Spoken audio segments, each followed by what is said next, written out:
Welcome back to Building Tomorrow, a podcast about tech, innovation, and the future. Today we're discussing what social media companies should do when the idea of internet virality suddenly becomes literal. That viral post that your boomer uncle shared on Facebook back in March or April about how Anthony Fauci conspired with Bill Gates to invent COVID-19 so they could get rich off a vaccine. It's probably the same uncle who gets drunk at family reunions and starts yelling a lot about conspiracy theories. Well, what should Facebook do about that post? I mean, on the one hand, they might have an obligation to remove disinformation about the virus because in this case, disinformation can kill people. At the same time, removing posts simply because they are false and not because they're obscene or call for violence or whatever, well, that can get messy really quickly. Sometimes truth can be in the eye of the beholder. It strikes people as a kind of censorship. So how should Facebook and really any social media company decide what content to remove? My guest today is my colleague at Cato, John Samples. And John was recently appointed to Facebook's Independent Oversight Board.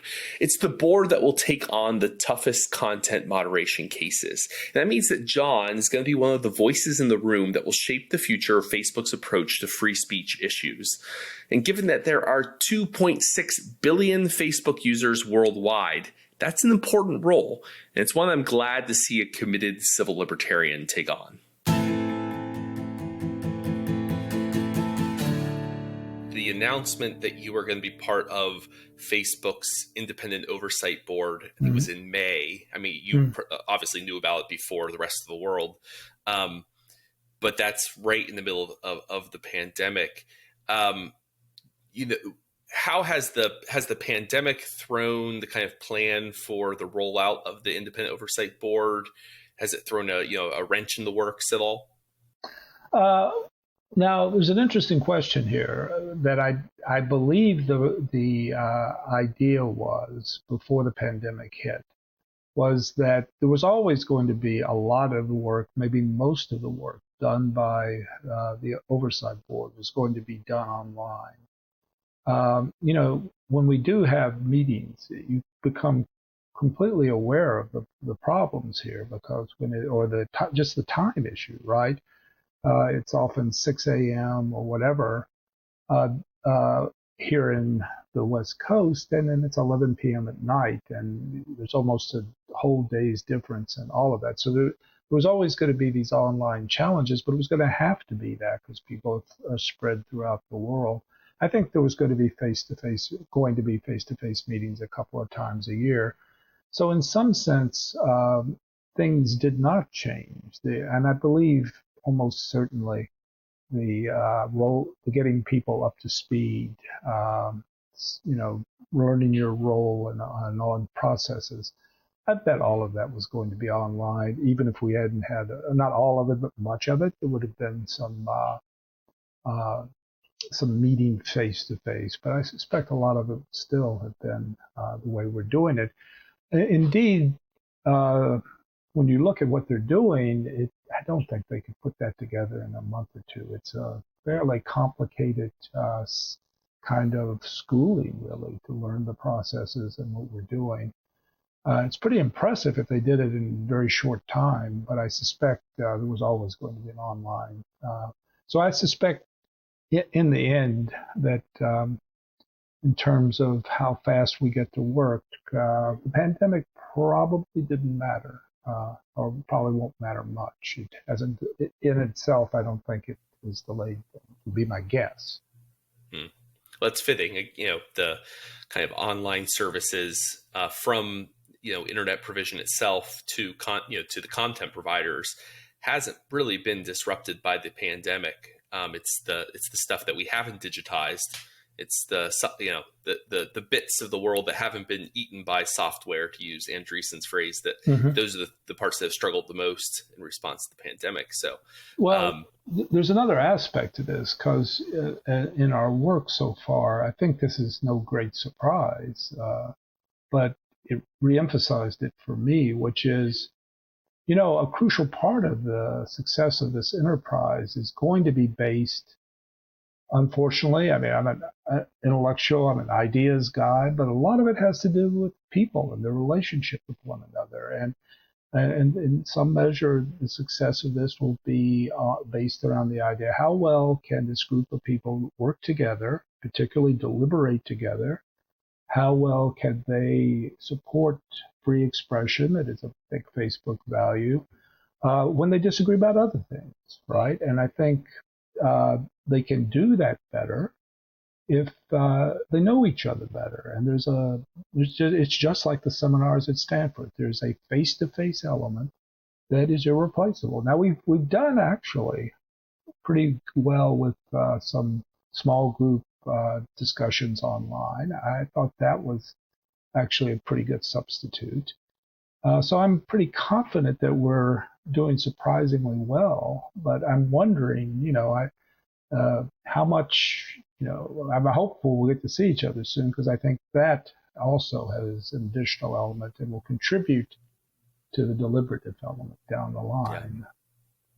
Well, as you're talking about the deliberation, maybe I should back up a second and ask you, for our listeners who aren't familiar with the Facebook's Independent Oversight Board, what's the purpose of the board? What are you being tasked to do? So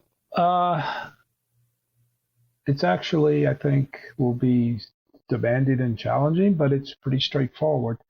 Facebook and perhaps at the end of the day, all social media do content moderation.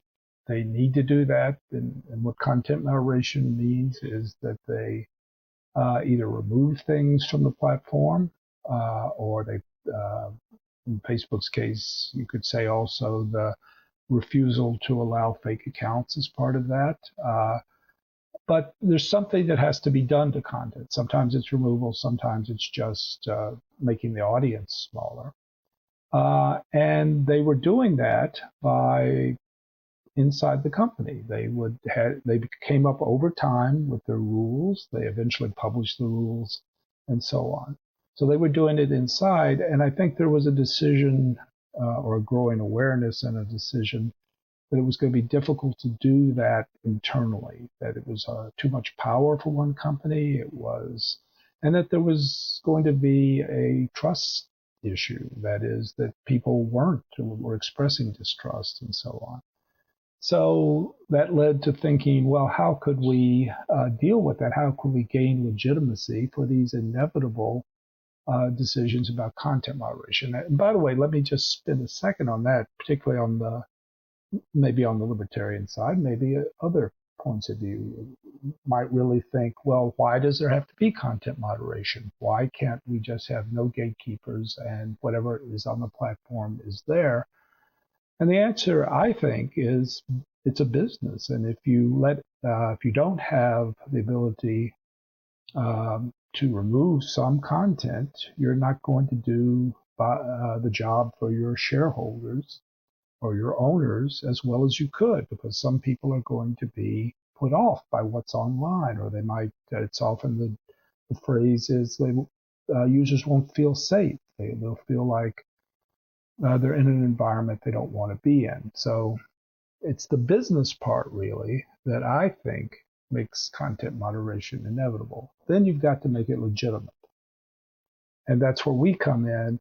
Facebook went to a lot of trouble, spent a lot of money to set up a trust to separate Facebook from the oversight board and to have certain kinds of qualities that would create a genuine independence, a possibility for reasonable people to see the oversight board as separate from Facebook, its business interest, or whatever. And so our job is to initially deal with appeals from Facebook takedowns, decisions about what kind of expression is on Facebook, and to answer the question, Facebook believes this expression violates the rules. Does it? And if it doesn't, if Facebook makes a mistake about a takedown, the company is committed to making our decision binding. So when something's taken down, we say it shouldn't have been, it'll go back up. There's also a couple of other things. Eventually, decisions about leaving stuff up will be also decided, so that if something's left up that shouldn't have been, we'll be able to take it down according to the Facebook community standards. And then if Facebook asks us about policies, we can give our opinions to them. And we may do that also in some of the decisions. I'm not clear about that yet. We'll have to see how that works out. But generally, it's an idea that Facebook will ask and we will tell. And then they have those are not binding. That is, the policy advice is not binding. But I think they'll probably take it pretty seriously if they go to the trouble of asking. And that's it. Yeah. That's really it. So, as you were talking, I was reminded of I think a common, complaint online about social media and the idea of content moderation in total. In total is, well, why can't there just be a First Amendment standard, right? Mm-hmm. And I think you were effectively responding to that question there. That there should be completely free internet speech, and therefore there should be no content moderation by Facebook. Mm-hmm. And I think that line plays well among libertarians mm-hmm. For a variety of reasons. I think it's often, though not always, well-intentioned. Mm-hmm. So how would you appeal specifically to a libertarian, heavy internet user? They're very engaged in social media. They're, I don't mm-hmm. know, maybe they're Redditors. They're, very, very online people, VOPs, as I call them. Mm-hmm. How would you go about saying, look, this is actually consistent with libertarian principles for companies like Facebook to be content moderating? I think libertarians in this regard feel a tension that maybe others don't feel as strongly. And I also think they're uniquely placed to appreciate why there has to be content moderation. I mean, the tension is, on the one hand, we're obviously all committed to the First Amendment, which involves the government and state action. But I think we're committed beyond the government, too. We hold free speech and freedom of expression to be a value. We think it's a good thing, along with many other kinds of liberty.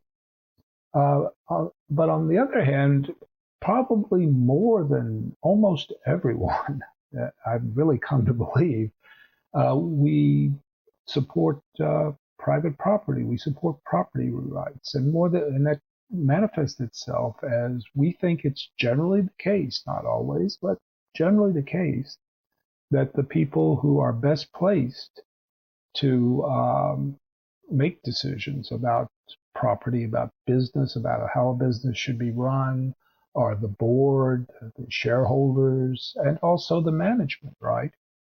So on the one hand, the businesses are not covered by the First Amendment in the United States, and many of these social media companies are incorporated in the United States. So there's that open question whether you have an option about how far you protect free speech. And on the other side, there is this question I mentioned before, which is, I'm running this business. I'm really supposed to maximize value for my shareholders, and I can't do that if everybody can say anything, anytime, anywhere on my platform. So the real question in that regard, so I think the libertarian, strength there is to say, well, because of the state action, we don't want, the Constitution doesn't go everywhere. It's about government. It's about state actions. And given that, it's important for businesses to have this kind of, because the system of maximizing shareholder value works great in a free market context. So I think that can be seen. On the other hand, I do think the libertarian tendency is to say, yes, we accept that.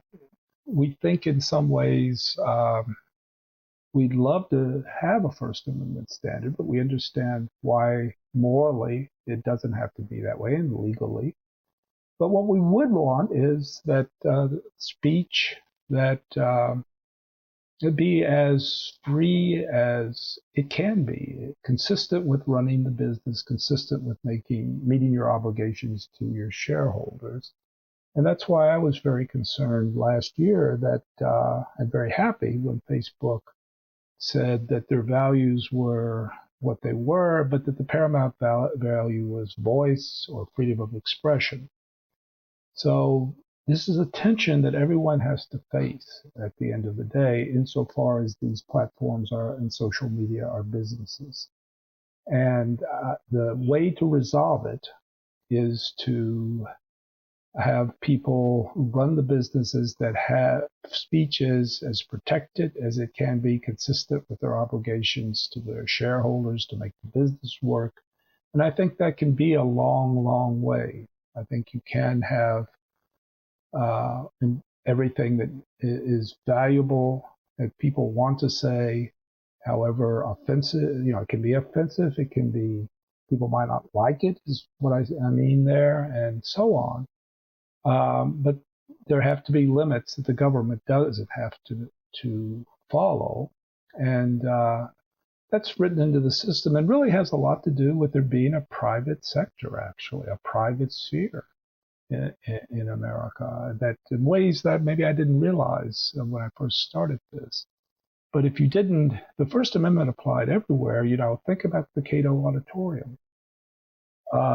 We would have to, anybody would have, you couldn't keep people off the Cato Auditorium, could you? You couldn't select, how could you select among question and answer people, and so on and so forth.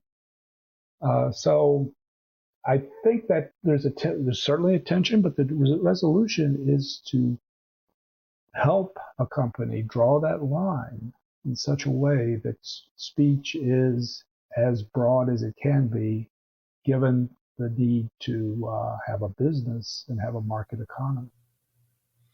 I suppose there's another way to think of social media upholding a First Amendment standard, and rather than thinking about it as a policy guiding their own content moderation system, thinking of it as, well, in our interactions with sovereign states, with governments, having a kind of an expectation that they treat the platform with a First Amendment standard, right? Like, I think most users don't want the government of, well, whether it's America or China, telling Facebook how to content moderate their information.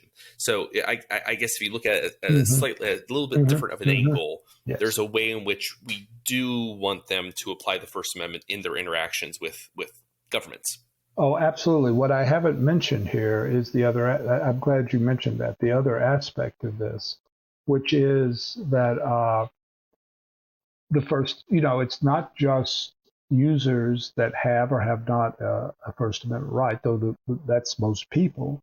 So it's important. It's also, I think, the case has been made that these companies themselves have a First Amendment right. There's an editorial right. Think about the editorial rights that newspapers have that have been established by U.S. courts. There's an editorial First Amendment element here, freedom of the press, freedom of media, in a sense, that is at issue here. We don't want, in fact, that's, for me, the strongest element in engaging with the oversight board is, it just strikes me that there's a great danger that down the line we would get regulations and from the federal government probably that would be very intrusive on the editorial, the curation, the way these social media companies, large and small, run their companies, that you would get that kind of intrusion that I think also would be a First Amendment right. But I really don't, I think a company could vindicate that right if it came to that, but I really would rather not get there. I'd rather have a private kind of institution. That's the other libertarian element to this. We think private institutions can do a lot of stuff that many people think they can't. And I think here, our choices in the next few years are going to be: can a private institution make this work, or everyone's going to conclude, well, we've got to have government, which we really, I'm here to try to head that off before it happens. It's another thing that comes to mind, and I'm not sure. It's the kind of thing that's easy for me to say as someone who's, I don't have any kind of relationship with the Facebook oversight board. But one of the things I've found reassuring, in the last year, and it's something that, it's become more obvious over the past year for those in kind of tech policy, those who watch the sector very closely. A standard answer that we give to folks who say, well, look, that might all be true. It might be true that this is private property, and Facebook has shareholders that are obliged to to think about. It's a business. It's not the government. Is to say, well, they'll often say, well, it's so large that it is as if it is a government. It is as if it is a monopoly. Therefore, we should treat it like an extension of the government. And that can lead to calls for the kind of, on the extreme end, the nationalization of the internet and of social media. And even on the less extreme end, just saying, well, that's why it's okay to regulate speech and content moderation on social media, even though we wouldn't want that in other areas. But our natural response to that, as people who respect property rights and are concerned about, have free speech concerns, is to say, well, look, there's a right to exit. So there are alternatives to Facebook. There are competitors. And if you don't like what Facebook's doing, take your business elsewhere. And so I have found that encouraging over the last year, that Facebook is still a very large, very successful global corporation, one of the largest, the most successful in the world. But it has shown, it has their feet of clay might be a strong way of putting it, but it's shown that there's competition, that people are exiting dominant social media platforms. They're leaving Twitter for Parler. They're leaving Facebook for alternatives. Facebook, it had its TikTok clone, Lasso, that just got buried. Lasso, they shut down just I think a week or two ago. Just couldn't compete. One of the largest social media companies in the world got beat by TikTok. So, but that actually should be encouraging. I mean, the extent to which, if Facebook messes up, if Facebook is doing a bad job, people will leave. People already have left to some extent. I mean, there have been consequences for Facebook's mistakes in the past. There's a lack of institutional trust, which they're trying to regain through this board. And the market is punishing them for that. So I actually find that encouraging. I probably wouldn't if I was on the board or a big shareholder of Facebook, but I find it encouraging as an individual internet consumer. What do you think, John? That's right. I mean, of course, here we're off in sort of a different set of issues in part, which is the antitrust issue, and dominance, market dominance, and all of that. But I would come back to the free speech or the speech issue in the following sense. Well, what is it that sort of breaking up or antitrust can do for you on that front end? And I think the problem is that the actual reality of this policy discussion is in terms of really it's giving leverage to government regulators, to really ultimately to members of Congress over Facebook or other Google too is in this discussion. And it's a leverage that could be used this is my concern totally, trying to avoid bad outcomes. Our study of the Federal Communications Commission, I think, that we published early this year, last year, is in fact shows many of the problems with having government having that kind of leverage, right? It's and then you add to it what we've seen just right at the end of May, I guess, the executive order from President Trump, which had been coming for a while. And he speaks directly there he tries to redefine these companies not as private forums or private entities or private companies, but rather as the modern public square. And of course, the modern public square is covered by the public forums doctrine, by the First Amendment, and so on. But in that executive order, it was you could see just the notions of leverage over what appears, over the curation decisions, over the business decisions, and the people who own these platforms. I think there is a separate antitrust issue, but I think you rapidly get moving down these pathways toward leverage, toward government. The thing is, the big background for me, and I should say everything I have said today is really my opinion. I would be wary in general to say this is oversight board, and I haven't talked to my colleagues. I don't know if they share this opinion or not. But it just seems to me that the big issue is in 2016 and maybe a little before, it became apparent that these social media companies were very important to political discussion, and especially discussion around elections, to mobilizing voters, to getting out the vote, and persuading voters to some degree. And anytime that happens, elected officials are going to perk up because they're aware that their fate. They're very concerned about how these platforms, or any platform, they were very concerned about television. They began in 1960s, and particularly 1968. And I see 2016 in many ways as the 1968 for social media. It's everyone gets interested because this can affect elections. And in that context, when you're thinking of leverage, whether it comes from direct or some kind of other argument about policy, again, I'm wary. That's the liberal element. The liberal element is you don't want government deciding these questions about what speech can be heard directly or indirectly.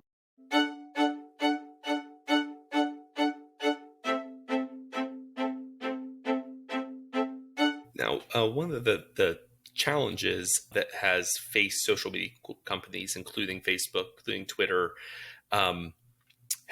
it's been interesting to see them now. I think all of them have started to roll out. They've been deliberating on how they should change their policies over the last year or two. Mm-hmm. And now in 2020, we're seeing them actually do it. Mm-hmm. One of these things was, I think all of the big companies have tried to take on COVID-19 pandemic disinformation by flagging this tweet may or may not be, accurate information about COVID-19. Be aware, here's a reputable source that you can double check this tweet. I think Facebook's been involved in that somewhat as well. It's also shown up in, I think, Twitter most prominently. I'm not sure where Facebook's at this point in this regard, but Twitter has also taken on Donald Trump's Twitter account and flagged some of his tweets. And that's been a very controversial thing.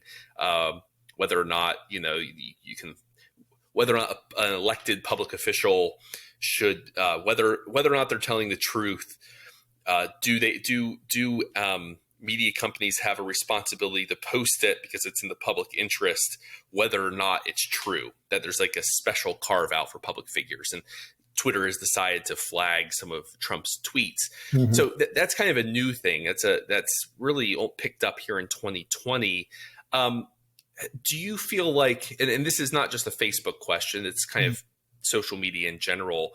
Do you think they've done enough or too much in regards to disinformation, whether political or medical, I suppose? And what kind of grade would you give these efforts thus far? Well, the issue here is it's entirely possible that later this year I will find myself on a panel trying to judge Facebook about these matters. And I would say for a couple, and in general, I think, particularly with regard to Facebook, I would say I'm going to pull back from saying anything definite there. I think there's a lot on the record there. about that, and people can find that for sure. And the second thing I would say that goes beyond just a general recusal that I think is a good idea, but because of my position, is I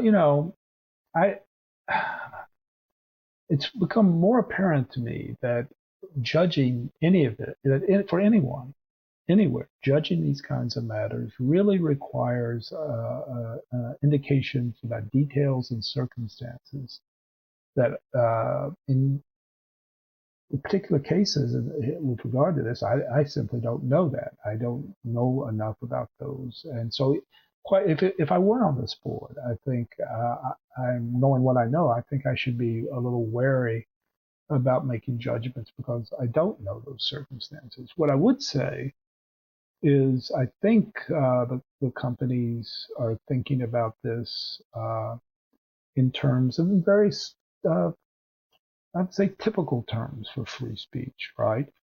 Remember John Stuart Mill and On Liberty, and Mill announces the only and defends the idea that the only grounds for restricting someone's liberty is because of harm done to others. And it strikes me that these kinds of arguments about what we've been going through for all of these companies, or for anyone who is interested in freedom of speech and the importance of freedom of speech in a pandemic, are going to be thinking about the Mill's harm principle and what that might mean. The other aspect I would say, and here I'll say, of course, this has come down on Twitter, and it's been a Twitter issue, is, again, I would point to the interaction of political officials and these social media companies. It can be quite, apart from everything else, it's just a very difficult situation for people trying to run these companies. And again, politicians are highly concerned about what appears, how they appear. And I think what we want is, as people living in a liberal culture, a culture that respects ideas like free speech and freedom of opinion and conscience, is we want that separation. And I just think I would say, without giving anyone a grade, this whole year has shown the challenges. And to that extent, if something like the oversight board, forget Facebook, imagine there's some kind of institution that one of these other companies comes up with that can work. It's a real, it's a real good thing. It would be something that would solve some of these issues that I think we've seen across the board here this year, and you can see why people running the companies would like to have someone who would have legitimate role to play and have really get people's agreement to their judgments, because it's just, you gotta, getting caught in our American politics or politics in many other countries is a tough thing right now for everybody. And I think that's where the institution building comes in. Well, I can imagine. Actually, thinking about I asked you about grading or whatever, but that you can imagine as these institutions grow and become settled, and that includes the oversight board, as it becomes a more robust and mature entity. You can imagine essentially a whole apparatus of other institutions that act, that attempt to explain the decisions that the oversight board is making, to interpret them, to even push them in certain directions. I've been thinking here of the ways in which in like university education, there are, when it comes to university free speech issues, there's a whole network of nonprofits who look at universities and how they handle the speech rights of their faculty and their students and literally grade them. Like the grade for Purdue University is a B minus, and that's up from a C plus last year. I mean, I'm thinking here the Foundation for Individual Rights in Education, groups like that. And you can imagine in the future, institutions building out that will rate the decisions that the Facebook Oversight Board, and depending on the priors of the group doing the grading or the rating, they'll get very different results. But that's actually the sign of a maturing system, a maturing set of institutions. So that could be something. That's absolutely. I thought about this before all this started. I mean, I think one crucial role for what you've just been talking about, let's say an institution that one of the major social media or in general social media is just to keep track of where we are. We tend to go in general in American politics from one blow up to the other, right? And so there's something, the real things that happened 2 or 3 months ago seem like they happened decades ago. Or they quickly get forgotten, and you suddenly say to yourself, do you remember that? We were all over each other in February about that. One role that play in this kind of institution is to keep track of everything that's happened and give you an overall picture of how things are developing. It's certainly true of the Oversight Board, or I suspect any institution like it, is that they're going to want to, their great advantage possibility is to give consistency to decisions. The rules become more consistent. Now, external, more speech is the issue. If that's not happening, it's even possible that a board itself might not notice that there were inconsistencies in its handling. And part of, the Supreme Court, part of what law reviews do is show some of the implications that the justices might not have thought about in some of their decisions and so on. I do hope that everything works well enough that these kinds of issues, these institutions of accountability, rise up and make the whole process work better. If those things happen, we will have gotten well down the road toward a functioning system. There's an interesting example. It's a bit obscure as a matter of jurisprudence and kind of legal history, but and most folks aren't aware of this, but in the 19th century, the overwhelming majority of what we would recognize as jurisprudence. I mean, there obviously was a Supreme Court back then. There were federal courts and state courts. But a lot of everyday law was actually decided in alternative court systems, the most prominent of which was ecclesiastical courts. And so a lot of, just Protestants and in the 19th century America, there's injunctions in the Bible not to take a fellow Christian to court. And they took those pretty seriously. And so they would go to their church leaders and say, hey, we've got this disagreement over who paid for what. And we want you to sort it because we don't, we're not going to take this to the court system. And so over time, there grew up this whole system of ecclesiastical courts in America, imitating courts in other parts of the world that would rule on issues of, basically torts, civil liability, would rule on inheritance disagreements, who gets the money from the estate, even on issues like divorce and whatnot. So we had this whole separate, spontaneously organized, grassroots generated system of jurisprudence that had to evolve and grow over time. And eventually it got absorbed back into the standard secular legal system. But in a sense, I kind of see that's what's happening here with like the Facebook Oversight Board. They're as these systems have grown, and content moderation is hard.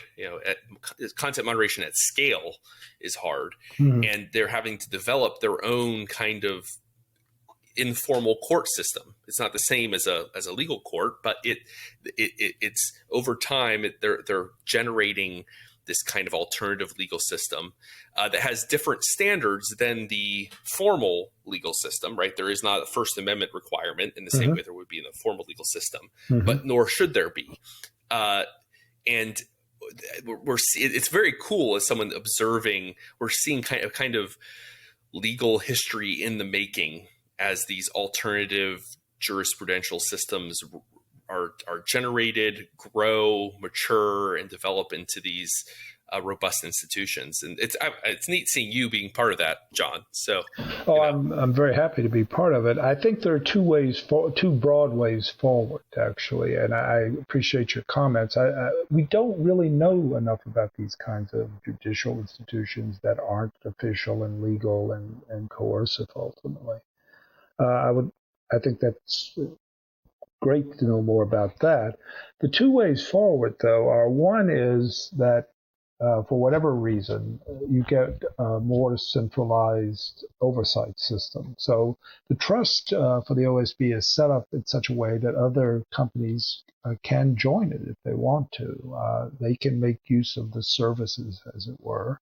And then the question is, will they want to? And all of those questions. So that's a model that you would get going one direction. And libertarians like the American Supreme Court, I think, but there's also dispersed power and spontaneous order, as you said. So the other possibility is that you get a variety of different kinds of institutions. And indeed, that's what you have now, right? We have an oversight board, but we also have content moderators that themselves deal with the outside world as well as the content moderation decisions. We have smaller companies in which one or two people deal with their content moderation. We have diversity at this point. We have other things technological coming online that I've heard about that will make other kinds of institutions. I think in that model where you have a lot of call it a kind of strong federalism or a very decentralized content moderation system, the role of something like Facebook's oversight board is to learn stuff as we go through time, and that stuff gets diffused. And that's also in a federalist governance system. Maybe it's how the lines are drawn around some issues about that limit speech or don't limit speech. Maybe it's other things and lessons that are learned, even though Facebook is large and OSB will be dealing with a large number of issues. There still can be lessons, I think, that will be important because other companies may wish to have different kinds of content moderation that draw the lines differently, that have different institutions that are accountable to different people in different ways. My prejudice by going in is for letting a thousand flowers bloom. And maybe that, although I always have you ever noticed, use that phrase? It's Mao, right? It's Mao Zedong, and the general theory is that he let 1,000 flowers bloom to clip them. So the people who spoke out ended up dead, right, or in jail. Right. So that's not my wish at all. My wish is that you have a lot of diversity, try lots of stuff. It's the Hayekian thing, right? You go out there, and there is spontaneous orders developed that are different from. Not everyone has to be like the oversight board, but it also could be that down the line, for a variety of reasons I don't see right now, companies will come to the trust and say, this work is working pretty well. We think it's better to go with you than to try to do our own thing. We think we want to sign on to your rules because they've worked or they've got general legitimacy. I don't know what the reasoning will be, but I do know my own starting prejudice is for diversity and not unitary system. But we'll see. It's most important is that it be not come out of Washington or a state capital too, for that matter. That's very true. Well, and that would lend legitimacy. As you have more, if you got that kind of buy-in someday from another, outfit other than Facebook, well, it only enhances the authority and legitimacy of the oversight board. Because I don't think it's necessarily a reasonable suspicion, but people are going to be suspicious that because Facebook set up this independent oversight board that might not truly be independent and so on. And, having more buy-in down the line would would mitigate that. And even if they don't buy into your specific to this oversight board, if they just say this is working for Facebook, let's have our own version of that. It'll be independent. It'll be set up along similar lines, have pretty similar structures, pretty similar, basic priors. That itself, I think, it would be a success. So let me just speak to that for a second, and I think I can comment on this, the question of independence that you mentioned. I think I would say to people listening to this, what I've seen so far in my fellow members of the oversight board is far from the question, what does Facebook want us to do or whatever, or a dependence on Facebook. Just the contrary. What I've seen is people, an incipient pride on being independent of Facebook among members of the board, and a sense that our job is our role here, which is, this is a crucial issue, a professional role definition, right? And I've seen in the early stages a sense that we're here to be independent. That's what we offer to the Facebook and to the world, and it's our job. And I feel good about that. And I think that's what, in the end of the day, what everybody wants. But I do think it's also what the members are starting out. They're expecting it from themselves and from the board. So that's good. I feel good about that. That's encouraging here. I got to tell you that when I Googled John Sample's Facebook board, an ad popped up from some organization called Accountable Tech, which was completely non-transparent. There was no accountability for who was funding this thing, but it told me to, quote, tell John Samples, don't be complicit. John Samples and the Facebook Oversight Board were supposed to tackle vital content issues, but the board has been reduced to a PR prop as Facebook profits off hate and subverts democracy. So they told me to tell you, John. So I've told you. But have you seen an uptick in angry emails coming your way since the announcement? I just have to say, I was on Facebook, and it's a striking moment. I'm a fairly obscure individual that just worked away at the Cato Institute, and you're going through Facebook, and suddenly an ad pops up in your timeline that has your name in it. It's directed to you. It's like, what have I got myself into here? But I think what's missing here is, people. First of all, I was sort of like, you can't say anything, Samples. You favor critical speech. These people are doing it. Yeah, they're sure they have a right to it. And I think the fact that they were willing to spend money on it tells me that we should pause and consider what they say. The real issue here was, they've got us failing, and we haven't failed because we haven't done anything. We're trying to get ready to hear cases and we are making good progress to hear cases this fall. So they're judging us unfairly, I think, in the sense that, we have to do something before you can decide that we have failed. If you want to impose that, they were imposing on us this idea that you're supposed to be doing all of this and that right now. But it was never the case that that was part of what we signed on to do, the way the institution was defined, and so on. So I think it's a bit of an unfair judgment.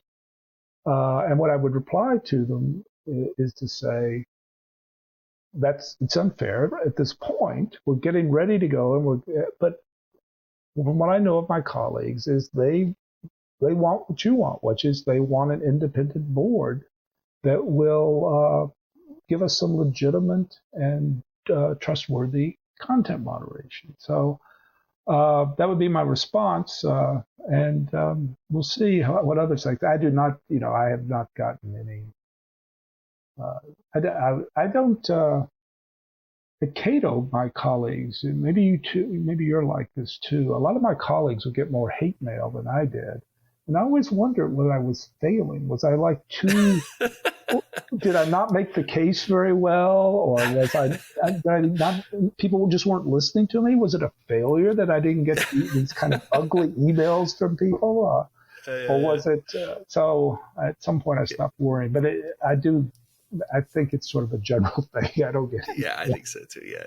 I think they just auto-filled like, oh, you searched for a board name, everyone got Facebook board, and you search for John Samples, so we'll pop his name in there, So I'm sure it was automated, but no, I'm with you in that category. I don't get much hate mail, and in fact, I'm always vaguely insulted that on Twitter, when people would do the like anti-Semitic, like if you say something that is, there was this phase like 2 years ago on Twitter where people were making anti-Semitic attacks on journalists, and so the journalists would preempt it by putting the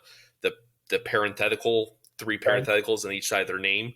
Yeah. And, no one ever accused me of being a shill for the Rothschilds or something. And so I was like, am I not being, fighting hate hard enough? So you and me, John, both, That's